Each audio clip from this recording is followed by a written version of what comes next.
नमस्कार साथियों, आप सभी का हार्दिक स्वागत अभिनंदन है साथियों। ग्रोथस क्लासेस के एकेडमिक परिवार में आप सब लोग फटाफट जुड़ जाए साथियों। हमारा आज साथियों क्लास 9th का जो आपका सेशन है साथियों, इसमें हम आपको सबसे पहले बेसिक चैप्टर लेकर के आए हैं, वो भी नंबर सिस्टम का साथियों। जो आपका बेसिक नंबर्स है उसके बारे में आपको डिस्कस कर रहे हैं साथियों, जिसमें हमने आपको पहली क्लास लिया था, उसमें मैंने आपको बताया था साथियों नेचुरल नंबर क्या होता है, और आपका मतलब प्राकृतिक संख्याएं क्या होती हैं, पूर्ण संख्याएं क्या होती हैं, पूर्णांक संख्याएं क्या होती है साथियों, और इन तीनों में रिलेशन क्या होता है साथियों। इस पर आपको सत्य असत्य का क्वेश्चन कैसे पूछा जाता है, ये सब बातें मैं डिस्कस कर चुका हूं साथियों। और पूर्णांक संख्याओं का दो प्रकार मैंने आपको बताया था साथियों, जिसमें आपने सम संख्या विषम संख्या भी आपने देख लिया साथियों, है ना मेरे प्यार बच्चों। सम विषम में रिलेशन भी आपने देखा था।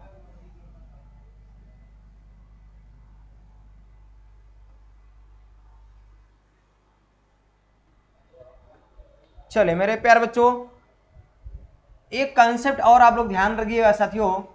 एक आपसे क्वेश्चन पूछा जा सकता है कि non negative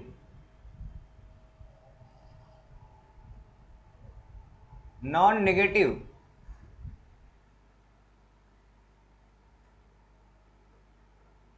non negative integer, non negative integer number क्या होता है साथियों, ये आपको ध्यान देना है मेरे प्यारे बच्चों। और दूसरा पॉइंट आपका आता है नॉन पॉजिटिव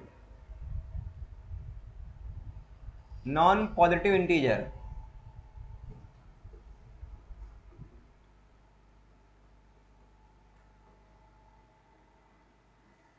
ये भी बातें आपको ध्यान में रखना है, एक छोटा सा पॉइंट है, इसको आपको समझ के रखना है मेरे प्यारे बच्चों। अगर हम बोले नॉन नेगेटिव की, तो नॉन नेगेटिव का मतलब साथियों ये कह रहा है कि नेगेटिव ना हो बाकी सब हो। तो मेरे प्यारे बच्चों इसमें आपका जीरो भी आ जाएगा, और आपका 1 आ जाएगा, 2 आ जाएगा, 3 आ जाएगा, dot dot dot dot dot dot infinite तक साथियों। मेरे प्यारे बच्चों आप सबको पता है कि ये आपका 1 2 3 डॉट डॉट इनफाइनाइट तक क्या है, प्राकृतिक संख्याएं हैं, और इनको हम लोग धन पूर्णांक संख्याएं भी बोलते हैं, है ना मेरे प्यारे बच्चों। लेकिन आपका ये एक वर्ड यहाँ पे लिखा है नॉन नेगेटिव, इसको साथ ऋणोत्तर बोलते हैं। क्या ऋणोत्तर पूर्णांक संख्या साथ ऋणोत्तर मतलब जो आपका ऋणात्मक ना हो, ऋणात्मक ना हो। अब ये नहीं कहा ऋणात्मक ना हो तो इसका मतलब धनात्मक हो ना, ये मत समझिए। आपसे सिर्फ ये कह रहा है कि ऋणात्मक नहीं होना चाहिए बस। अब ऋणात्मक नहीं होना चाहिए, बचा क्या हमारे पास, आप धनात्मक पूर्णांक संख्याएं बची और साथ ही साथ शून्य भी बचा है। मैंने आपको बता रखा है साथियों कि शून्य आपका ना तो धनात्मक पूर्णांक होता है ना ही ऋणात्मक पूर्णांक होता है, तो ये बात आपको ध्यान में रखना है। ठीक है साथियों, इसी प्रकार से साथियों यहां पे अगर आप देखिए कहा जा रहा है नॉन पॉजिटिव इंटीजर, इसका मतलब साथियों यहां पे पॉजिटिव होने से मना किया है, तो पॉजिटिव नहीं होगा बाकी सब होगा, यानी शून्य भी होगा और नेगेटिव वाला भी होगा, नेगेटिव इंटीजर भी होगा। तो मेरे प्यारे बच्चों शून्य होगा, -1 -2 -3 dot dot dot dot dot infinite साथियों, माइनस इनफाइनाइट। ये देखा मेरे प्यारे बच्चों, तो ये सभी संख्याएं क्या कहलाती हैं, ये सभी पूर्णांक संख्याएं क्या कहलाती हैं, नॉन पॉजिटिव इंटीजर कहलाती है। छोटा सा पॉइंट था साथियों, ये भी आपको ध्यान में रखना है। क्लियर मेरे प्यारे बच्चों, है ना। आइए अब मैं साथियों आप सबको बताने जा रहा हूं प्राकृतिक संख्याओं के प्रकार। प्राकृत संख्याओं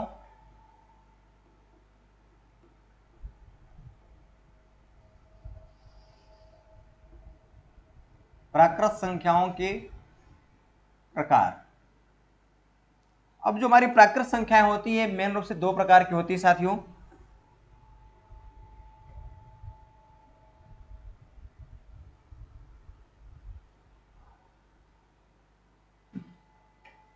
प्राकृत संख्याएं साथियों दो प्रकार की होती हैं।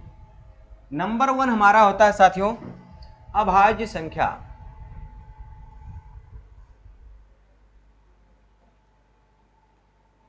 अभाज्य संख्या यानी इसको इंग्लिश साथियों कहते हैं प्राइम नंबर। Prime number. और दूसरा आता है मेरे प्यारे बच्चों, दूसरा आता है आपका भाज्य संख्या। भाज्य संख्या इसको बोलते हैं साथियों composite number. Composite number. Composite number मेरे प्यारे बच्चों, सबसे पहले हम लोग बात करेंगे अभाज्य संख्या की। तो आइए साथियों बारी बारी से हम लोग बात करते हैं। हेडिंग कर लीजिएगा अभाज्य संख्या। अभाज्य संख्याएं।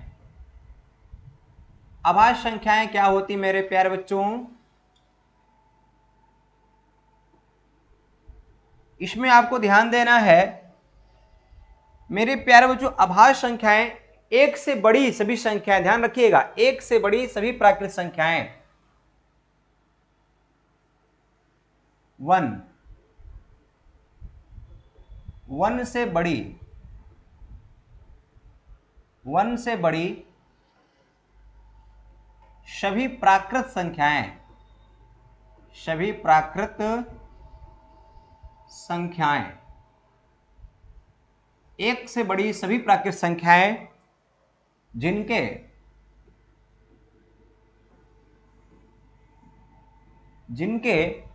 केवल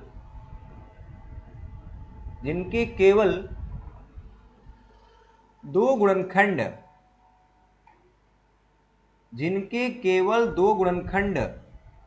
ब्रैकेट में लिखना साथियों, जिनके केवल दो गुणनखंड, वह भी एक और खुद वह संख्या, ये आपको ध्यान देना है। केवल दो गुणनखंड होते हैं, उन्हें हम क्या कहते हैं मेरे प्यारे बच्चों? उन्हें हम कहते हैं अभाज्य संख्याएं कहते हैं। अभाज्य संख्याएं कहते हैं, उन्हें अभाज्य संख्याएं कहते हैं। अभाज्य संख्याएं कहते हैं मेरे प्यारे बच्चों। सिंपल सा डिफिनेशन है, आपको इस पे ध्यान देना है कि एक को छोड़ करके एक से बड़ी सभी प्राकृत संख्याएं, अब चूंकि अभाज्य संख्याएं, भाज्य संख्याएं, प्राकृत संख्याएं के ही पार्ट होती साथियों, इसलिए मैंने यहां प्राकृत संख्या वर्ड यूज किया है ना। वरना हम इसको ऐसे भी कर सकते हैं कि सभी संख्याएं जिनके केवल दो गुणनखंड होते हैं, तो ऐसा नहीं बोलना साथियों, चूंकि अभाज्य संख्या आपकी प्राकृत संख्या का ही क्या होता है? पार्ट होता है, तो आपको प्राकृत संख्या पर ही विचार करना है। अब ऐसे सभी संख्याएं बोल देंगे साथियों तो आपका नेगेटिव भी आ सकता है, आपका शून्य भी आ सकता है, इसलिए प्राकृत संख्या में बांधना बहुत जरूरी है ना साथियों। तो एक से बड़ी सभी प्राकृत संख्याएं जिनके केवल दो गुणनखंड है, वो भी कौन कौन साथियों? एक वन हो और एक खुद वो संख्या हो साथियों, इनके अलावा और कोई गुणनखंड ना हो साथियों, तो ऐसी प्राकृत संख्याएं क्या कहलाएंगे साथियों? अभाज्य संख्याएं कहलाएंगे। अर्थात इसको आप ये कह सकते हैं कि ऐसी सभी प्राकृत संख्याएं जो किसी से ना कटे साथियों, जो किसी से पूर्णतः विभाजित ना हो, सिर्फ एक और खुद से हो और किसी से ना कटे साथियों, तो संख्याएं, वे प्राकृत संख्याएं आपकी अभाज्य संख्याएं कहलाती मेरे प्यारे बच्चों, है ना। तो मेरे प्यारे बच्चों आपको ध्यान ही रखना है, जैसे यहां पे आप देखिए, इसको आपका हो गया 2, 3, 5, 7, 11 और आपका साथियों 13, 17, 19, 23 और साथियों आपका हो गया 29, 31 और 37, 41, 43, 47 और 53,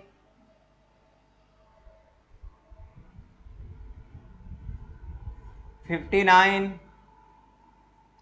61,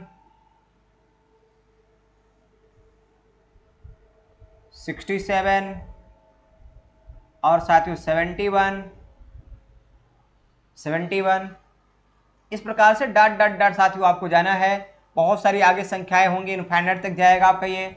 अब साथियों इसमें आपको ये ध्यान देना है कि हमने आपको बताया कि ऐसी प्राकृत संख्याएं जिनके केवल दो गुणनखंड हो, इस बात को समझिएगा। जैसे साथियों एग्जाम्पल में आपने देखा 2, तो 2 के कितने गुणनखंड होते हैं साथियों? 2 किससे किससे पूर्णतः विभाजित होता है? एक तो 1 से होता है और एक खुद से साथियों पूर्णतः विभाजित होता है मेरे प्यारे बच्चों। तो ये हमारी अभाज्य संख्या कहलाएगी। इसी प्रकार साथियों आप 3 की अगर बात करेंगे तो 3 को भी देखेंगे तो इनके पास केवल 2 गुणनखंड है, 1 वाला और खुद 3 वाला साथियों।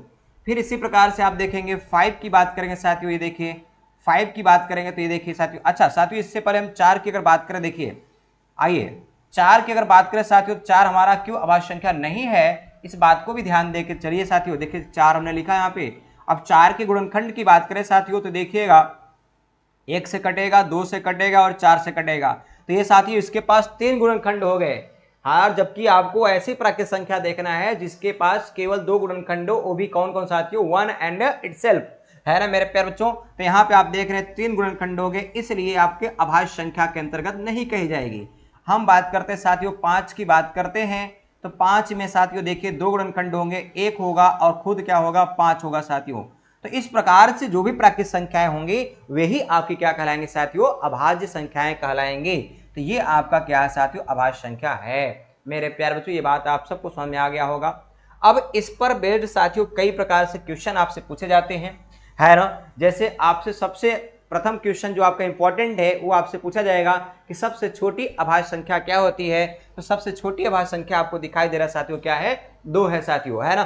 तो इस पे बेस्ड जो क्वेश्चन आपसे बनेगा उसको आप ध्यान से देखिएगा।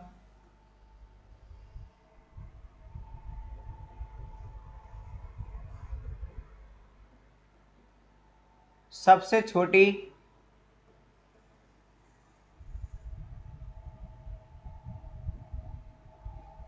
अभाज्य संख्या, सबसे छोटी अभाज्य संख्या क्या कहलाएगी साथियों, 2 कहलाएगी। सबसे बड़ी की बात बोलेगा तो वो तो इनफाइनाइट तक जाएगा साथियों, अनलिमिटेड संख्याएं होंगी, है ना। नंबर 2 साथियों, सबसे छोटी सम अभाज्य संख्या, सबसे छोटी सम अभाज्य संख्या,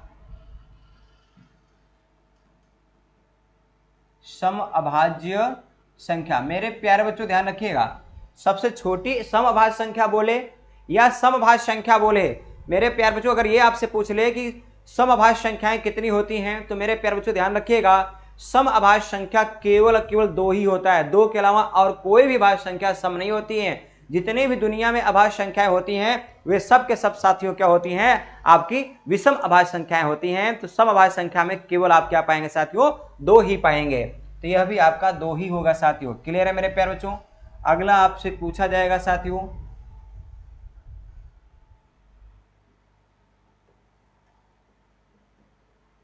सबसे छोटी विषम अभाज्य संख्या, विषम भी हो और अभाज्य भी हो, विषम अभाज्य संख्या मेरे प्यारे बच्चों यहां क्या आ जाएगा, आपका 3 आ जाएगा। ये आपको ध्यान देना है मेरे प्यारे बच्चों। और एक बड़ा बेहतरीन क्वेश्चन आपसे पूछा जाता है साथियों, ये भी आप नोट कर लीजिएगा।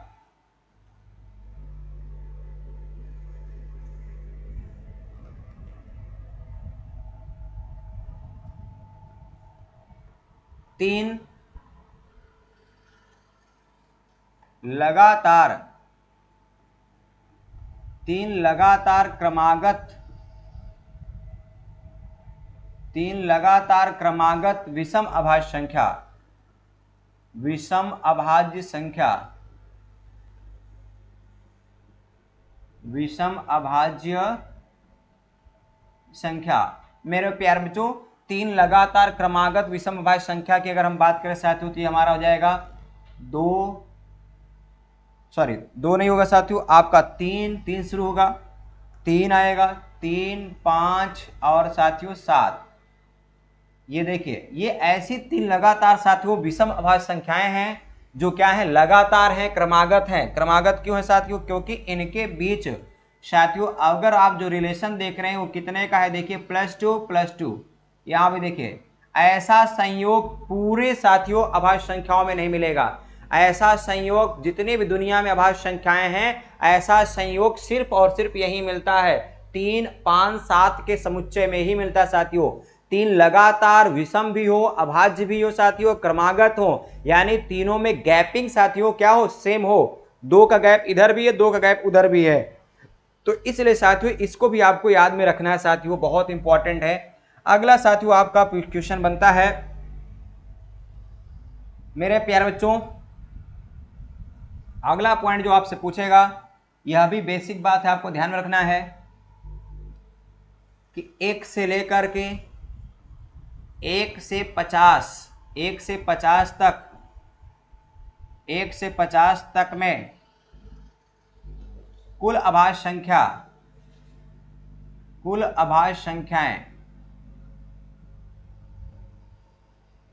अभाज्य संख्या बराबर कितना साथियों, तो ये आ जाएगा आपका 15।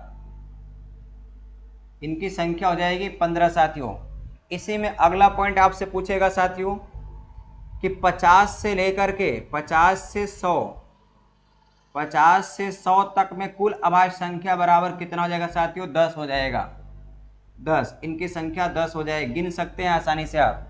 अगला आपका होगा साथियों इसमें कि 1 से लेकर के, अब इसी बात को अगर कहा जाए 100 तक साथियों, 1 से लेकर 100 तक में कुल अभाज्य संख्या बराबर कितना साथियों, दोनों को जोड़ देंगे तो 15 और 10 कितना हो जाएगा, 25 हो जाएगा साथियों। ये बात आपको ध्यान में रखना है मेरे प्यारे बच्चों, है ना। तो ये अभाज्य संख्याओं पर आधारित तो आपके इंपॉर्टेंट क्वेश्चन जो बन सकते हैं साथियों, वो मैंने यहाँ पे आपको बताया साथियों। अब एक और इंपॉर्टेंट बात यहाँ पे आपको ध्यान में रखना है मेरे प्यारे बच्चों, आइए वो क्या है इंपॉर्टेंट। अभाज्य संख्या को, किसी संख्या को चेक करना साथियों, किसी भी संख्या को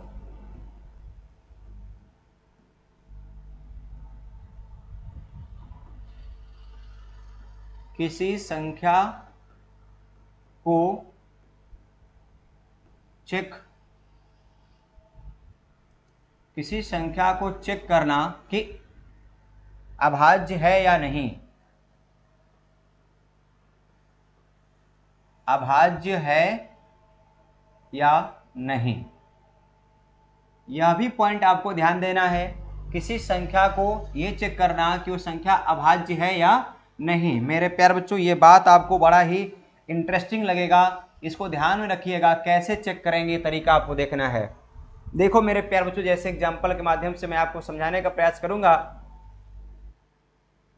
जैसे साथियों आपसे कहा जाए कि मेरे प्यारे बच्चों चलिए 71 को चेक करिए, 71 को चेक करना साथियों, 71 अभाज्य है या नहीं, संख्या 71 अभाज्य है या नहीं, ये आपको चेक करना है, ये अभाज्य है या नहीं मेरे प्यारे बच्चों, ठीक है। देखो मेरे प्यारे बच्चों, आपको क्या करना है, सबसे पहला काम इसका आपको लेना है क्या, स्क्वायर रूट यानी वर्गमूल लेना है। तो साथियों देखिए स्टेप हमारा जो फर्स्ट होगा, क्या करेंगे, सबसे पहला काम स्टेप बाय स्टेप समझिएगा। स्टेप फर्स्ट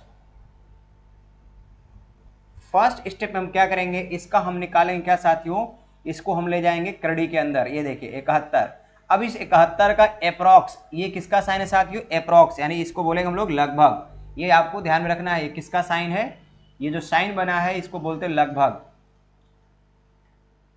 लगभग। क्लियर मेरे प्यारे बच्चों। तो इसका जो वर्गमूल लगभग लेना है वो एक आपको परफेक्ट में लेना है साथियों। तो इसके आजू बाजू में क्या परफेक्ट स्क्वायर आता है साथियों, है ना। तो आप देखेंगे साथियों 64 आता है और क्या साथियों 81 आता है। तो जो ज्यादा पास में पड़ेगा उसी को आप ले लीजिए साथियों। यानी हम इसको कह सकते हैं साथियों ये कि हमारा जो ये आपका 71 आएगा वो जो है बड़ा है किससे, करड़ी में 64 से बड़ा है साथियों, और साथ ही साथ करड़ी में 81 से क्या है, छोटा है। ये बात आपको ध्यान में रखना है मेरे प्यारे बच्चों। तो हम देख रहे हैं कि ये ज्यादा पास में किसके है, ज्यादा पास में इसके है, तो इसी का वर्गमूल हमारा क्या होगा, लगभग साथियों क्या आ गया, 8 आ गया, है ना साथियों। ये बात आपको ध्यान में रखना है, पहला स्टेप हमारा यही होगा। अब हमारा साथियों सेकंड स्टेप क्या कहता है, स्टेप सेकंड में हम क्या करने वाले हैं मेरे प्यारे बच्चों, स्टेप सेकंड मुझे ध्यान देना है। देखो बच्चों अब ये 8 जो आ गया, तो अब 8 से साथियों देखिए 8 से छोटी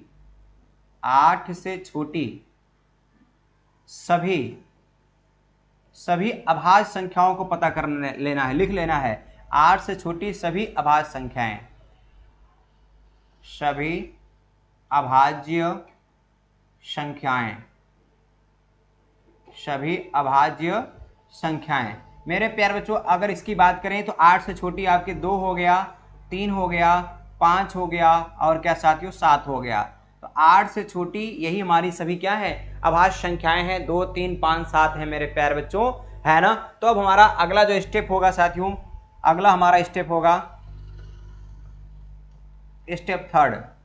अब थर्ड में ही हमारा ये कंप्लीट हो जाएगा साथियों, ये आपको ध्यान देना है मेरे प्यारे बच्चों। 8 से छोटी 2, 3, 5, 7 जो अभाज्य संख्याएं हैं, अब हमें देखना है कि ये जो हमारा एक संख्या 71 है, इस 71 को साथियों ये देखना है कि इनमें से किसी संख्या से पूर्णतः विभाज्य हो रही है क्या। किसी भी अगर एक संख्या से पूर्णतः विभाज्य हो जाएगी तो वह अभाज्य संख्या नहीं कहलाएगी। अगर 8 से छोटी जो भी यहाँ पे आपका अप्रॉक्स जो भी आपका लगभग में पूर्ण वर्ग आया है साथियों, उससे छोटी जितनी भी अभाज्य संख्याएं अगर उन सब से बिल्कुल पूर्णतः विभाजित ना हो तो आपकी संख्या अभाज्य कहलाएगी साथियों। तो साथियों हमारा थर्ड स्टेप यही कहता है कि साथियों 71 यानी जो हमारी संख्या है 71 को 2, 3, 5, 7 से विभाजित करते हैं। विभाजित करने पर पता चलता है कि संख्या 71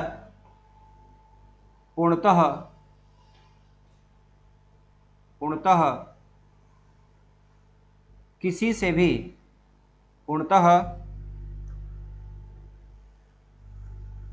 2, 3, 5, 7 से विभाजित नहीं है। विभाजित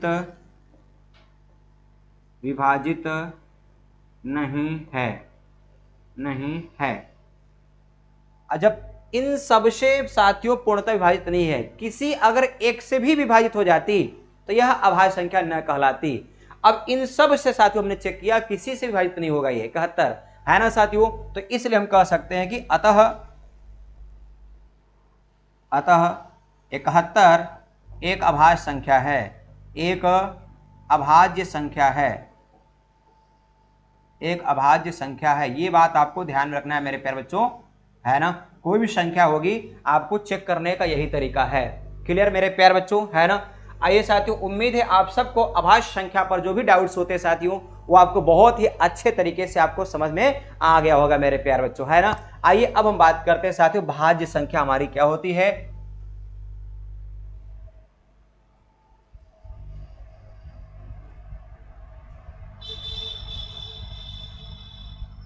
भाज्य संख्याएं मेरे प्यारे बच्चों,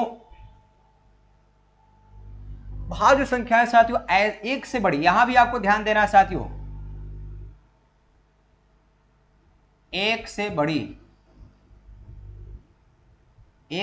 सभी प्राकृत संख्याएं, एक से बड़ी सभी प्राकृत संख्याएं, एक से बड़ी सभी प्राकृत संख्याएं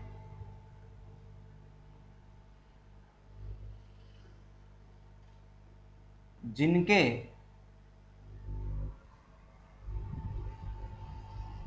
दो से अधिक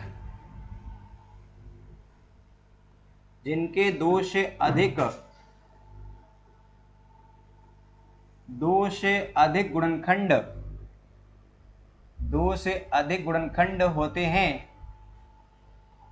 भाज्य संख्याएं कहलाती हैं।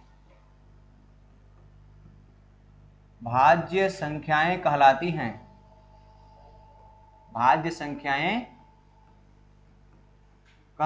हैं।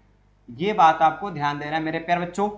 आइए जैसे आपको दिखाते हैं एग्जाम्पल के माध्यम से मेरे प्यारे बच्चों, ये संख्याएं अब देखिए एक से बड़ी बोला गया, एक से बड़ी सभी प्राकृत संख्याएं, है ना, जिनके 2 से अधिक गुणनखंड होते हैं भाज्य संख्याएं कहलाती हैं। जैसे मेरे प्यारे बच्चों यहाँ पे आप देखेंगे तो हमारा क्या आ गया 4, 4 साथियों आ गया, 6 आ गया, 8 आ गया, 9 आ गया, 10 आ गया, 12 आ गया, dot dot dot dot dot साथियों कहाँ तक, इनफाइनाइट तक।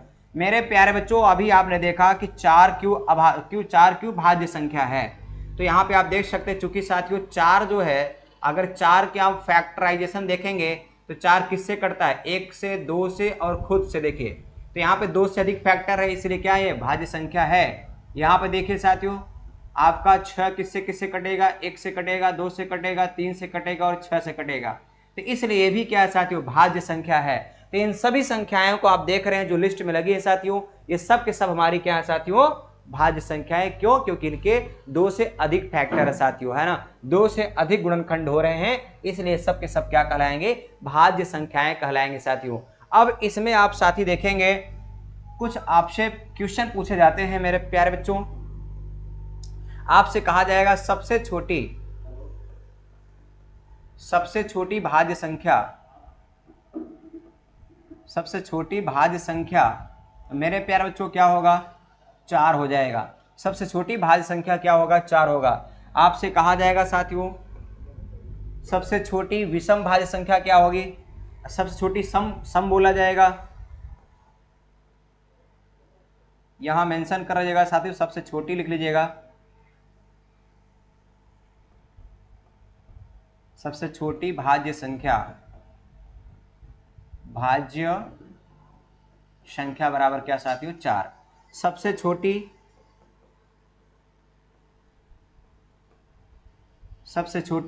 समभाज्य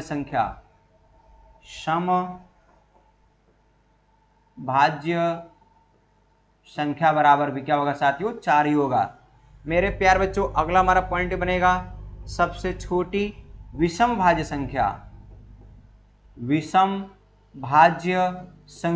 तो बताओ मेरे प्यारे बच्चों सबसे छोटी भी हो, विषम भी हो, भाज्य भी हो, कौन है, 9 है साथियों। ये देखिए मेरे प्यारे बच्चों, है ना। अब साथियों इसमें आपसे क्वेश्चन और पूछेगा कि आपसे पूछेगा सबसे छोटी सम वर्ग भाज्य संख्या। तो सबसे छोटी सम वर्ग भाज्य संख्या क्या है, 4 ही है। सबसे छोटी विषम वर्ग संख्या क्या होगा, वर्ग भाज्य संख्या क्या होगा, 9 होगा साथियों। सबसे छोटी सम घन भाज्य संख्या वो क्या होगा साथियों, 8 होगा। सबसे छोटी विषम घन भाज्य संख्या वो क्या होगा साथियों, 27 होगा। तो ये सब आप अपने से साथियों इसको बनाइएगा, नोट करिएगा, कोई दिक्कत नहीं साथियों, है ना। तो इस प्रकार से साथियों आप सबको समझ में आ गया होगा साथियों। मैंने आज आपको बताया क्या कि भाज्य संख्या क्या होती है और अभाज्य संख्या क्या होती है साथियों। अभी इस पर हमारे 2-3 पॉइंट्स और बचे हैं साथियों, हम अगले सेशन में लेकर के आएंगे जिसमें मैं आपको बताऊंगा कि सहभाज्य संख्या क्या होती है और साथियों ट्विन प्राइम नंबर यानी आपको कहा जाएगा जुड़वा अभाज्य संख्या क्या होती है, इसके बारे में डिस्कस करेंगे। फिर हम लेके चलेंगे रियल नंबर में आप देखेंगे वास्तविक संख्या में आप परिमेय अपरिमेय के बारे में देखेंगे साथियों, और फिर दशमलव वाली संख्याओं के बारे में भी आप देखेंगे। इतना डिस्कस करने के बाद तब मैं आपको साथियों लेकर के आऊंगा प्रश्नावली 1.1 लेकर के आऊंगा साथियों, जो क्लास 9 का बिल्कुल एनसीईआरटी पर आधारित होगा साथियों, वो मैं आपको प्रैक्टिस करवाऊंगा साथियों। क्लियर है। तो उम्मीद है आप सबको क्लास अच्छा लगा होगा साथियों, कमेंट बॉक्स में जरूर बताइएगा। और साथियों और जो साथी नए जुड़े हो चैनल को सब्सक्राइब जरूर करें, शेयर करें, कमेंट करें साथियों, लाइक करें। चलिए साथियों, जय हिंद, जय भारत।